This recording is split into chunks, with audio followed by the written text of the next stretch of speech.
Hello everyone, आज है 14th of November और आज की इस वीडियो में हम डिस्कस करेंगे 14th ऑफ नवंबर से बनने वाले करंट अफेयर के सभी इंपॉर्टेंट क्वेश्चंस।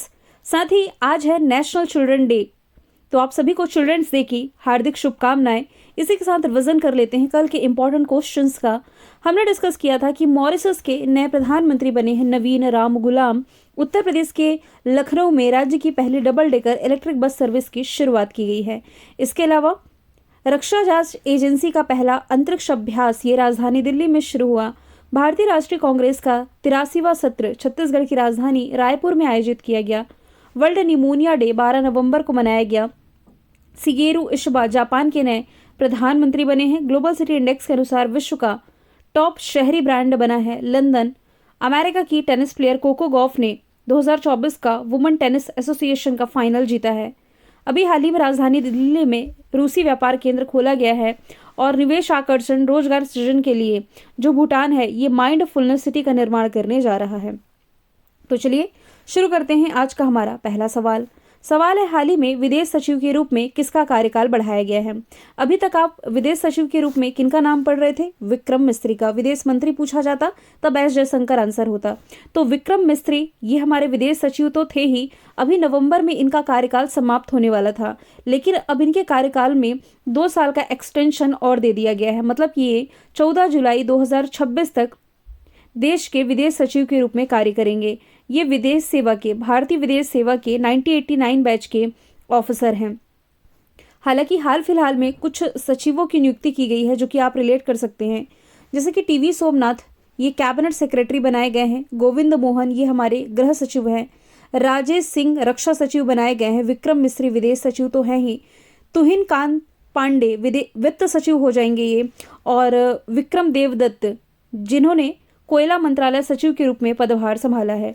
यहाँ से 2 ऑप्शन बच जाता है, सुमन बेरी का और CS शेट्टी का। सुमन बेरी जो कि नीति आयोग की उपाध्यक्ष हैं, CEO इसके BVR सुब्रमण्यम है। चिल्ला श्रीनिवासुलु शेट्टी ये स्टेट बैंक ऑफ इंडिया इसके नए चेयरमैन अभी हाल ही में बनाए गए हैं।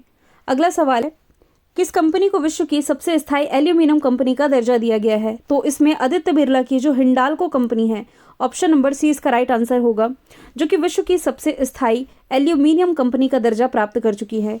हिंडाल्को ने 2024 S&P का मतलब है standard and poor global corporate sustainability assessment में 87 अंकों के स्कोर के साथ शीर्ष स्थान हासिल किया है।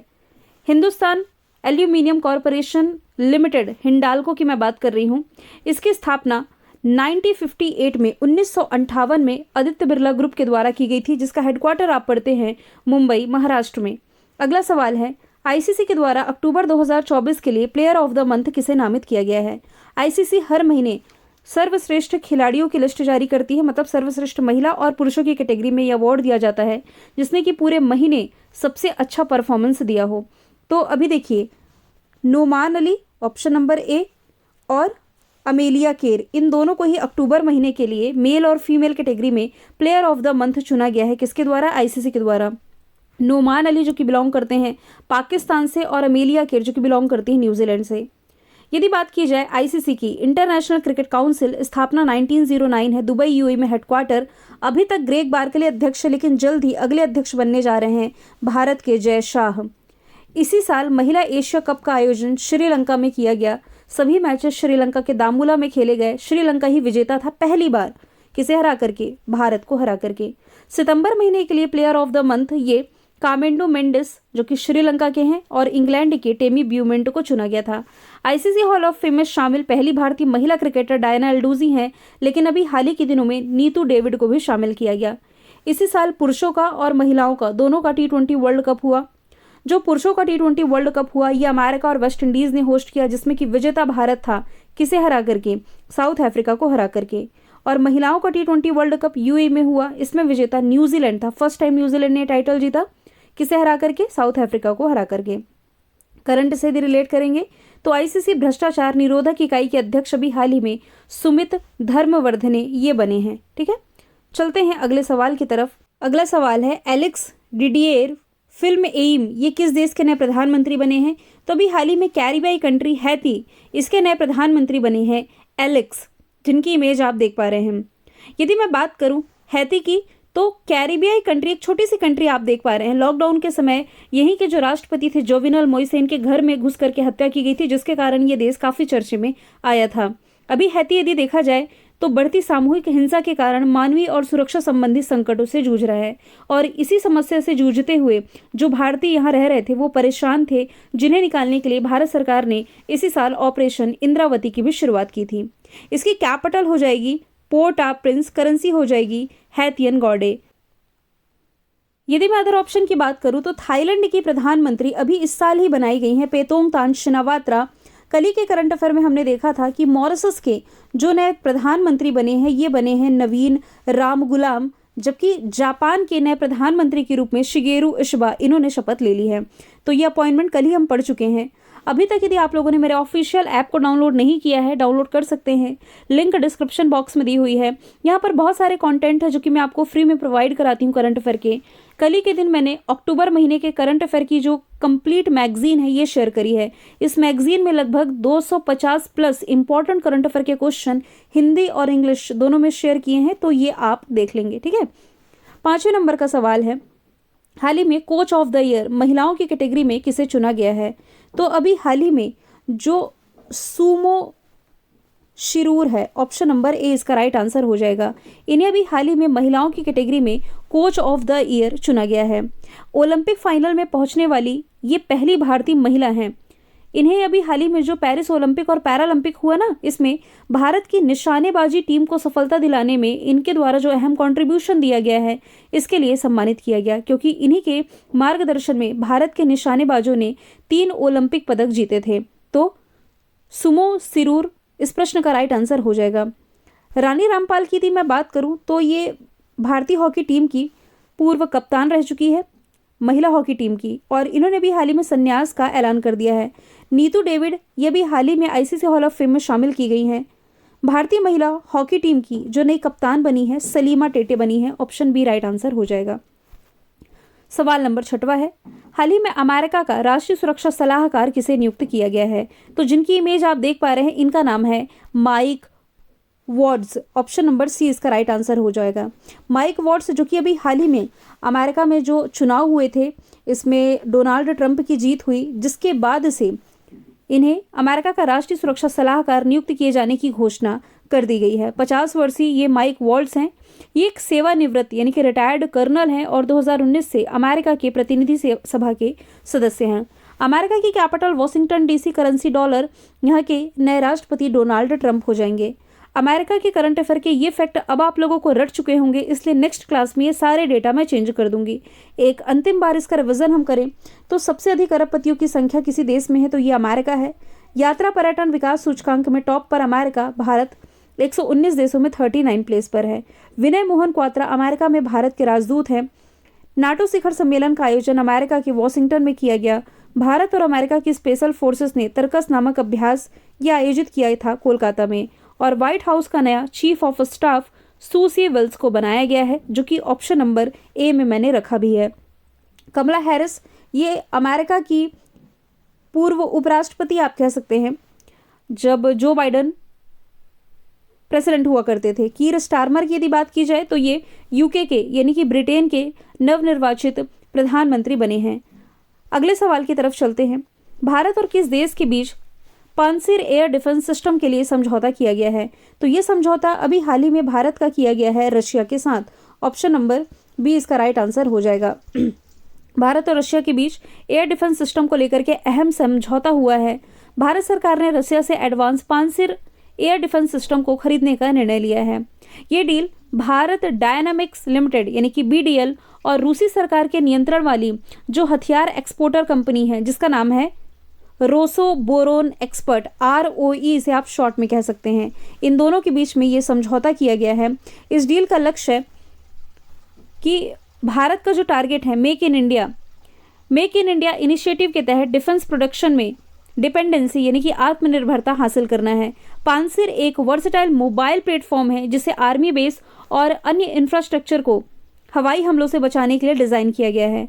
इसमें ऑटोमेटिकली जमीन से हवा में यानी कि सरफेस टू एयर मार करने वाली एंटी मिसाइल और एंटी एयरक्राफ्ट सिस्टम है, जिससे ये प्लेन, हेलीकॉप्टर, एयरक्राफ्ट, ड्रोन सहित सटीक मार करने वाले हथियारों और क्रूज मिसाइलों को भी नष्ट कर सकता है। डील हुआ है रशिया के साथ। कल हमने रशिया के बारे में डिस्कस किया था। इसकी कैपिटल मॉस्को, करेंसी रूबल, राष्ट्रपति व्लादिमीर पुतिन है। ब्रिक्स समिट रशिया के कजान शहर ने इस साल होस्ट करी है। भारत रशिया के बीच में दो महत्वपूर्ण अभ्यास में इंद्रा एविया इंद्रा आप रिलेट कर सकते हैं। इसके पहले भारत और रशिया के बीच में S-400 को लेकर के डील हुई थी, जिसका नाम बदल करके सुदर्शन किया गया था। AK-203 असॉल्ट राइफल को लेकर भी जो डील है भारत की रशिया के साथ है। कल के करंट अफेयर में हमने देखा था कि भारत में रूसी दूतावास ने रशिया और भारत के बीच संबंधों को बढ़ावा देने के लिए नई दिल्ली में अपना व्यापार केंद्र ये ओपन कर दिया है। यदि मैं कुछ डील्स की बात करूं जो कि अदर ऑप्शन से आप रिलेट कर सकते हैं, तो भारत की जो अमेरिका के साथ डील है ये प्रेडेटर ड्रोन को लेकर के है, ठीक है। और ऑप्शन सी की तरफ यदि हम आए तो फ्रांस के साथ कौन सी डील है भारत की? फ्रांस के साथ भारत की डील है राफेल विमान को लेकर के। और जर्मनी के साथ जो भारत की डील है ये है हाइड्रोजन टास्क फोर्स को लेकर के। दुनिया की पहली हाइड्रोजन ट्रेन इसी जर्मनी में चलाई गई थी। माय डियर स्टूडेंट, एक और बात मैं आपसे कहना चाहती हूँ। 15 दिन हो गए आपको इंतजार करते हुए। मेरा सिस्टम क्रैश हुआ था, ये बात आप सभी को मालूम है, वरना डेली मैं आपको एनोटेशन फाइल शेयर करती थी। मैं उम्मीद छोड़ चुकी थी कि मेरा जो पुराना डेटा था रिकवर होगा, लेकिन मुझे पूरी एश्योरिटी मिल चुकी है कि मेरा जो पुराना डेटा था 2-3 साल का करंट अफेयर ये रिकवर हो चुका है। अब जो लैपटॉप है मुझे 2 दिन में मिलने की पूरे चांसेस है, इसलिए एप्लीकेशन पर क्लास मैंने शेड्यूल कराई है मंडे से, ठीक है। पूरी टेस्टिंग हो जाए तो इत्मीनान से हम सभी क्लासेस आपकी मंडे से कंटिन्यू कर देंगे। मतलब आप लोगों के लिए मेरे पास शब्द नहीं है, इतना आप लोगों ने धैर्य रखा है। मुझे मेल रिसीव होते थे कि मैम चिंता ना करें, आप चीज़ों को समय दें और बस समय से सिलेबस आप करा देंगे। तो मेरा ये वादा है आपके एग्जाम के पहले पहले मैं सिलेबस कंप्लीट करा दूंगी, और जैसे ही सिस्टम आ जाएगा आपको डेली एनोटेशन वाली फाइल जैसे हम शेयर करते थे सेम वैसे ही शेयर कर दिया करेंगे। अगले सवाल की तरफ चलते हैं। हाल ही में किसे मध्य प्रदेश पर्यटन का नया चेहरा घोषित किया गया है? तो अभी हाल ही में जो बॉलीवुड अभिनेता है पंकज त्रिपाठी, जिनकी इमेज आप देख पा रहे हैं, ये भी हाल ही में मध्य प्रदेश पर्यटन के ब्रांड एम्बेसडर बनाए गए हैं। ऑप्शन नंबर ए इसका राइट आंसर हो जाएगा। मध्य प्रदेश, जिसे भारत का हृदय प्रदेश भी कहते हैं, क्योंकि भारत के नक्शे में यदि आप देखें तो ये बीचों बीच है। इसे टाइगर स्टेट भी कहा जाता है क्योंकि भारत में टाइगरों की सबसे ज़्यादा संख्या यहीं पर है। मुख्यमंत्री मोहन यादव हैं, राज्यपाल मंगू भाई छगन भाई पटेल हैं। लोकसभा सीटें 29 है, राज्यसभा सीटें 11 हैं। इस साल लोकसभा के जो इलेक्शंस हुए थे यहाँ की सभी 29 की 29 सीटें बीजेपी को मिली थी। यहाँ के करंट अफेयर के फैक्ट मैंने चेंज किए हैं मतलब कि कुछ अपडेट किए हैं। जैसे कि यदि आप रिलेट करें, सांची जो कि देश की पहली सोलर सिटी है, नर्मदा लोक प्रस्तावित है अमरकंटक में, सिकल सेल एनीमिया पहल की शुरुआत शहडोल से की गई है। मध्य प्रदेश हाई कोर्ट के चीफ जस्टिस के रूप में सुरेश कुमार कैत ने शपथ ली है। ये क्वेश्चन ऑलरेडी मैं आपको रटवा चुकी थी। अब जो नए फैक्ट मैंने ऐड किए हैं इसमें आप पढ़िए कि मध्य प्रदेश सरकार ने हाल ही में सरकारी नौकरियों में महिलाओं के लिए जो 33% का रिजर्वेशन दे रखा था बढ़ा करके 35% कर दिया है। ओरछा को यूनेस्को विरासत सूची में शामिल किए जाने की घोषणा की गई। ग्वालियर यूनेस्को के द्वारा सिटी ऑफ म्यूजिक संगीत शहर चुना गया। देश में 54 टाइगर रिजर्व हैं। 54 नंबर का मध्य प्रदेश का दुर्गावती टाइगर रिजर्व है।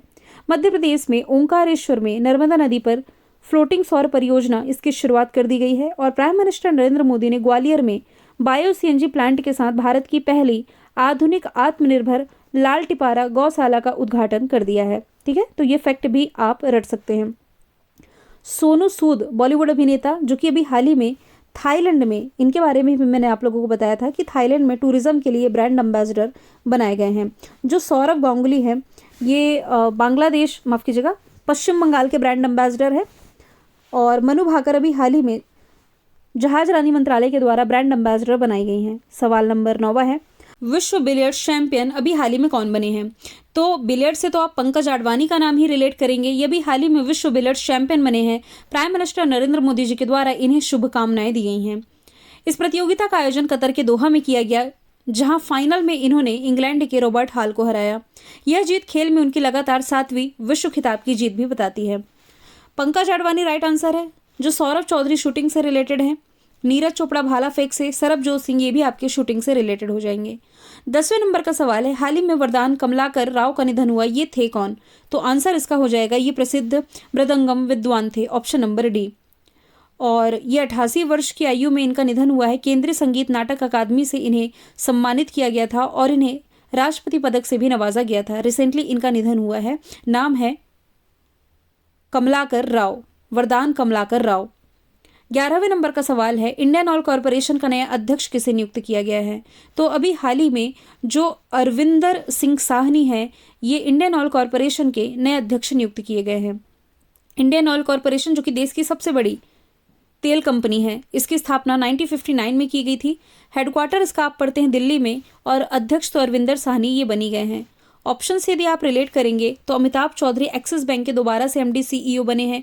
विजया किशोर रहाटकर राष्ट्रीय महिला आयोग की अध्यक्ष बनाई गई हैं। हर्षवर्धन अग्रवाल ये फिक्की के अगले अध्यक्ष बनाए गए हैं। आज नंबर ऑफ क्वेश्चंस 12 मैंने रखे हैं, और 12वें नंबर का सवाल है, प्राइम मिनिस्टर नरेंद्र मोदी ने बिहार के किस शहर में एम्स की आधारशिला रखी है?